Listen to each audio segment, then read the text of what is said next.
Alors, pas forcément en rapport avec les VE, mais bon, il y a aussi des auto-écoles qui font électrique, pour le coup.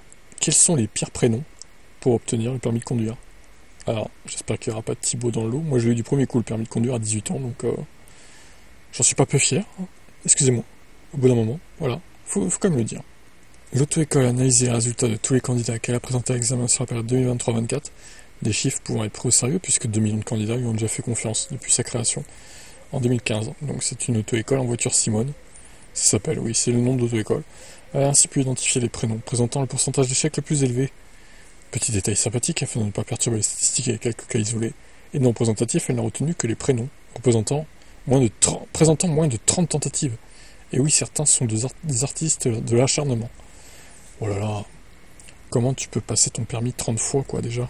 Avant de se pencher sur les différents podiums, voici les points marquants du bilan 2023. 1 370 000 nouveaux candidats se sont inscrits sur l'année 2023 pour obtenir le permis. Alors, pour obtenir le permis auto, 1 135 000 et moto, 162 000. Ou véhicule lourd, 72 492. Le taux global de réussite de l'examen du permis B est de 55,9%. C'est pas énorme, hein, quand même. C'est surprenant, c'est beaucoup moins que le permis moto à 85% et le permis poids lourd à 77,7%. Les Bretons et les Corses sont les bons élèves de la promotion, tandis que le bonnet d'âne revient sans grande surprise aux Franciliens. La répartition des candidats et des lauréats s'établit à quasiment 50-50 entre hommes et femmes. De quoi moucher quelques clichés. Oh là, alors, Antoine, le premier, les plus nuls, c'est l'Antoine. Bon, évidemment, on va pas faire de généralité, hein, mais les Thomas, alors 53-33 pour les Antoine, Thomas 43-33 d'échecs, et Hugo 41-94. Terrible. Prénom féminin, Clara, 70% d'échecs. C'est énorme. Marie, 65-62.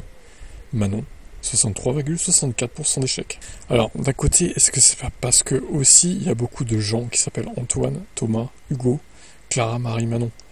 Peut-être que au final, il y a beaucoup de candidats qui s'appellent comme ça, et donc, ça fait augmenter potentiellement leur chiffre d'échecs. Enfin, je sais pas. Il faudrait aussi savoir la part de ces prénoms dans le nombre de candidats, en fait, pour avoir, je dirais, plus de clarté là-dessus. Bon, après, voilà, ça veut pas forcément dire que les gens qui s'appellent comme ça sont des nazes, hein. Mais bon, c'était marrant, voilà. Une statistique sympathique, avec la miniature de la scène de Taxi 1, là, où il se défonce le bureau de tabac, Frédéric Di Fenta, là. Putain, incroyable. Allez, ciao.